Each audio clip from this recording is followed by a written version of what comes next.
मनपा निवडणुकांचा धुळा आहे. पाहूया टॉप 9 बातम्या.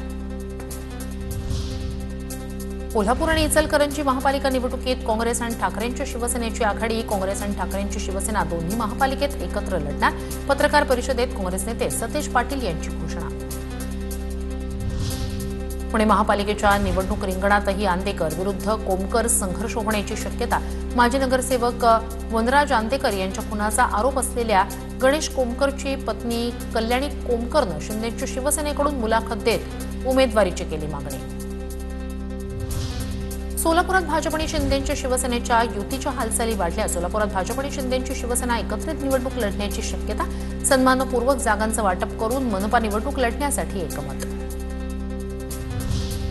महापालिका आणि जिल्हा परिषदांसाठी काँग्रेस आणि रासपची युती. आगामी निवडणुकीत आम्ही सोबत राहू. काँग्रेसचे प्रदेशाध्यक्ष हर्षवर्धन सपकाळ आणि रासपचे महादेव जानकर यांची पत्रकार परिषदेत घोषणा. महापालिका निवडणुकीआधी शिवसेनेचा छत्रपती संभाजीनगरमध्ये मनसेला मोठा धक्का. जिल्हाप्रमुख सुमित खांबेकर यांचा उपमुख्यमंत्री एकनाथ शिंदे यांच्या उपस्थितीत पक्षप्रवेश. कोल्हापूर आणि नाशिकमधील ठाकरे गटाच्या पदाधिकाऱ्यांचाही पक्षप्रवेश. जालन्यात शिवसेनेच्या युतीच्या प्रस्तावाला भाजपकडून अद्याप उत्तर नाही. भाजपसोबत येत नसेल तर इतरांसोबत आघाडीचा विचार करावा लागेल. जालना महापालिकेच्या युतीवरून अर्जुन खोतकर यांचं मोठं वक्तव्य.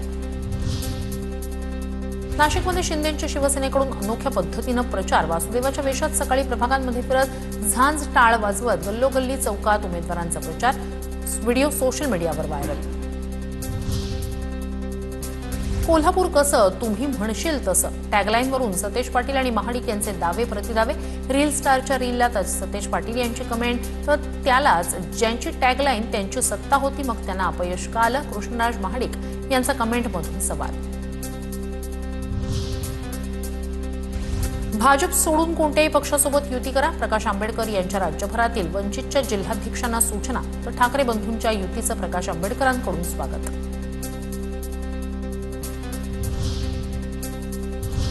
आता पाहणार आहोत टॉप 9 राजकीय बातम्या. कोरोना काळात पीपीई किटमध्ये घोटाळा झाला असेल तर चौकशी करा. बीएमसीतील कथित घोटाळ्याच्या आरोपांवरून किशोरी पेडणेकर यांचं आव्हान. नितेश राणे, प्रवीण दरेकर, प्रसाद लाड यांना कुडाळ न्यायालयाचा दणका. तिघांविरोधात अजामीनपात्र अटक वॉरंट जारी. 2021 मध्ये सिंधुदुर्ग जिल्ह्यात झालेल्या संविधान बचाव आंदोलन प्रकरणी झाला होता गुन्हा दाखल. जेजुरीत विजयी मेळाव्यात भंडाऱ्यामुळे लागलेल्या आगीनंतर अन्न औषध प्रशासन मंत्री ॲक्शन मोडवर 2200 किलो हळद प्रयोगशाळेत पाठवली. मंत्री नरहरी झिरवाळ यांची माहिती. 2 दिवसात कारवाईचा इशारा. अंबादास दानवे आणि चंद्रकांत खैरे यांच्या वादामुळे पक्ष सोडावा लागला. पक्षप्रवेशानं भाजपला फायदा होणार. भाजपला 24 जागांवर फायदा होणार. भाजपमधील पक्षप्रवेशानंतर राजू वैद्य यांची प्रतिक्रिया. वाशिम नगर परिषद निवडणुकीत कोणत्याही पक्षाला स्पष्ट बहुमत नाही. भाजपनं नगराध्यक्षपदावर विजय मिळवला असला तरी उपाध्यक्षपदासाठी उपनगराध्यक्षपदासाठी भाजप आणि ठाकरेंची शिवसेना यांच्यात तीव्र राजकीय रस्सीखेच. दोन्ही पक्षांसाठी 3 आणि 2 नगरसेवकांची गरज. परभणी महापालिकेसाठी पहिल्याच दिवशी तब्बल 550 नामनिर्देशन पत्रांची विक्री. वेगवेगळ्या पक्षांच्या इच्छुक उमेदवारांनी अर्ज केले खरेदी. काँग्रेसच्या धर्मनिरपेक्षतेच्या विचारसरणीमुळेच देशात अद्याप हिंदू मुस्लिम समस्या आहेत. नितीन गडकरींची काँग्रेसवर टीका. स्वातंत्र्यानंतर काँग्रेसनं धर्मनिरपेक्षतेचा चुकीचा अर्थ लावल्याचंही केलं वक्तव्य. हर्षवर्धन पाटील यांच्या साखर कारखान्याला ऊस नियंत्रण आदेशानुसार 11 कोटींचा दंड. परवाना मिळण्याआधीच गाळप हंगाम सुरू केल्यानं दंड.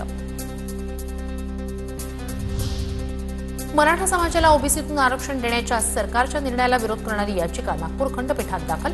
21 जानेवारीपर्यंत उत्तर सादर करण्याचे हायकोर्टाचे निर्देश. 2 सप्टेंबरच्या सरकारी निर्णयाला हायकोर्टात आव्हान.